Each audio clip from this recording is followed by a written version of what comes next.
बरं वाटतं ना अंशुमन तुम्हाला? Yes, thank you Sush.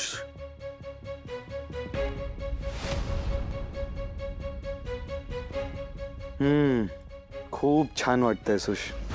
ऐक ना, तिकडे त्या पायाला पण दाब ना, खाली जरा. हा,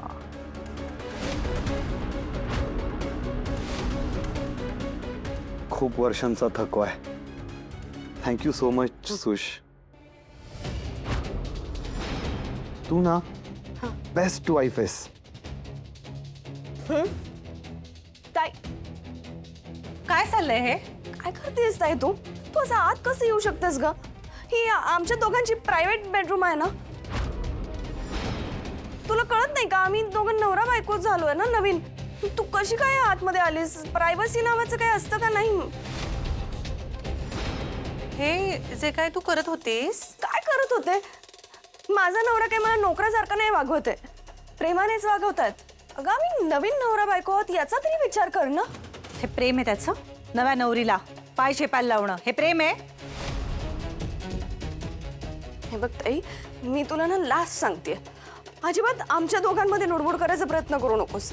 आमची प्रायव्हेट लाईफ आहे, प्रायव्हेट स्पेस आहे. सुष्मिता, सेल्फ रिस्पेक्ट वगैरे काही माहिती आहे आपल्याला? थोडासा उरलेला असेल तुझ्यामध्ये तर जरा जपून ठेव, कारण यांच्या हाती लागला ना तर तो पायाखाली तुडवला जाईल. काय सेल्फ रिस्पेक्ट घेऊन बसलीस ताई तू यार?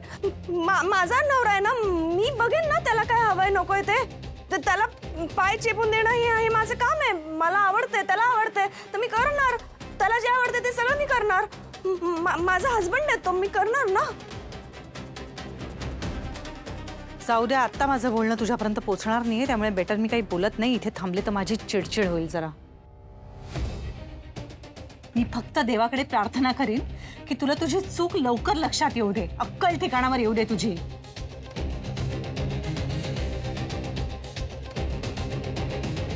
बरं झालं, मस्त बोललीस तू.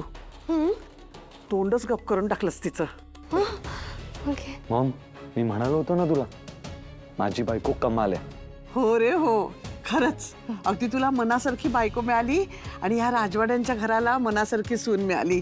आम्हाला अशीच सून हवी होती, अन्यायाविरुद्ध लढणारी. किती दिवस समर आणि स्वानंदीची मनमानी चालवून घ्यायची आम्ही. मनमानी? हो, मला तर नोकरासारखं वागवायचंय. घर झाडायला लावायचे, पुसायला लावायचे. हो ना, आम्हाला नोकरच बनवून ठेवलं होतं. काय करणार, तिच्या नवऱ्याच्या हातात सत्ता आहे ना, समरच्या हातात सगळी सत्ता आहे. आम्ही फक्त ऐकून घेतो. पण आता तू आली आहेस ना बाळा, तूच माझा आशेचं किरण आहेस. तुम्ही ना अजिबात काळजी करू नका. मी आहे ना. तुम्हाला ज्यांनी ज्यांनी त्रास दिला ना त्यांना सगळ्यांना वटणीवर आणेन. Thank you, thank you, thank you so much.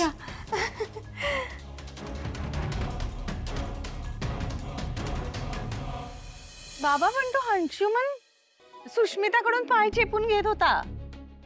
अगं, घरी एकाही कामाला हात लावत नाही ही मुलगी. आणि नाही बाबा, तो नाहीये मुद्दा. मला ते सगळं बघून ना किळस वाटली. त्या अंशुमनचे पाय चेपायचे सुष्मिताने. बरं, लग्न झालंय ना आता, हा त्यांचा मुद्दा आहे असं म्हणावा.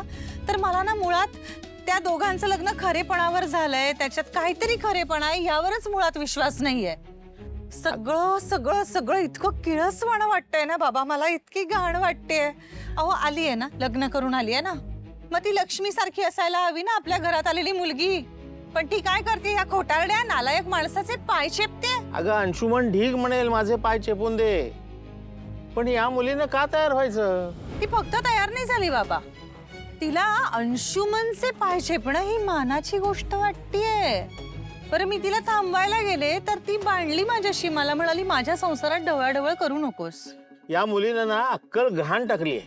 नाही, ही आपली सुशच नाहीये. म्हणजे हे लग्न काय, भांडण काय बाबा, हे सुष्मिता तिच्या डोक्याने वागते असं मला नाही वाटत आहे. तुला सांगतो नंदू, हे डोकं सुष्मिताचं नाही आहे, हे सगळं मंदामुळे झालेलं आहे. तिची चूक आहे ही सगळी. मला पण आईचा ह्यावेळी खूप जास्त राग आलाय. खूप म्हणजे मी सांगू शकत नाही बाबा. आईने कसं काय सपोर्ट केला यांना, साक्षीदार म्हणून उभी राहिली लग्नाला. एका अर्थी सुष्मिताचा बळी दिलाय बाबा.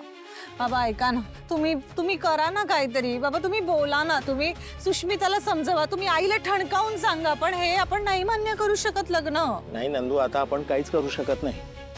जे व्हायचं ते होऊन गेलं. हे लग्न मान्य न करून आपण काय करणार आहोत? अगं तिने रजिस्टर लग्न केलंय. सुष्मिता 21ची, अंशुमन तिच्यापेक्षा मोठा. म्हणजे कायद्यानं ते दोघेही सज्ञान आहेत आणि कायद्याच्या चौकटीत राहून हे लग्न झालंय. नाही हो बाबा, लायकी नाही त्या माणसाची. तो ना खूप हिंसा करू शकतो. तो माणूस म्हणून खूप खूप घाणेरडा आहे. मी सांगणार, मी नंदूला ए म्हाताऱ्या, सगळं सांगणार नाही. जिवंत राहशील तर सांगशील ना नंदूला? मला माहिती आहे नंदू, तो अंशुमन चांगला माणूस नाहीये आणि आता माझी मुलगी त्याच्या ताब्यात असल्यासारखी झाली आहे. बाबा नंदू माझं ऐक तू. अगं जे व्हायचं ना ते होऊन गेलंय. त्यामुळे तू आता जास्त विचार करू नकोस. तू हे लग्न मान्य कर. असं काही करू नकोस की ज्यामुळे तुझा संसार अडचणीत येईल, तू अडचणीत येशील. ऐक माझं बाळा. बाबा मला सांगा, त्याने सुष्मिताला त्रास दिला तर, तिच्यावर हात उगारला तर आपण काय करायचं? नाही ना, आपण काहीच करू शकत नाही नंदू. तुला सांगतो, मला ना आता अशा माणसांची भीती वाटायला लागली आहे.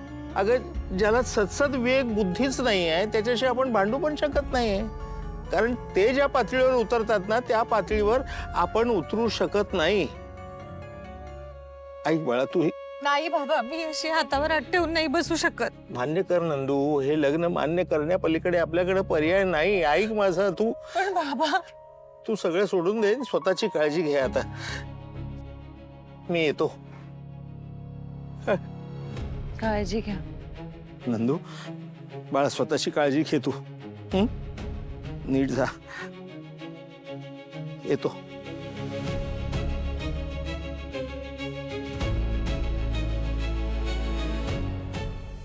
मम्मा, मला ना खूप असं सेलिब्रेशन करावं वाटतंय. पण ठीक आहे, या सेलिब्रेशन मध्ये मला ना खीर खावीशी वाटते. अगं मग बनव आणि खा, नाहीतर कोणाला तरी सांग बघू. मला नोकरांच्या हातची नकोय. मग सुष्मिताला सांगूया का? सुश, तुला येते का ग खीर बनवायला?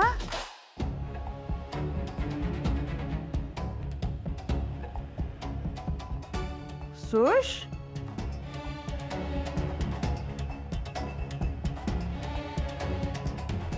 अगं सुश, लक्ष कुठे आहे तुझं? ये इथे, ये. बस बरं. बस.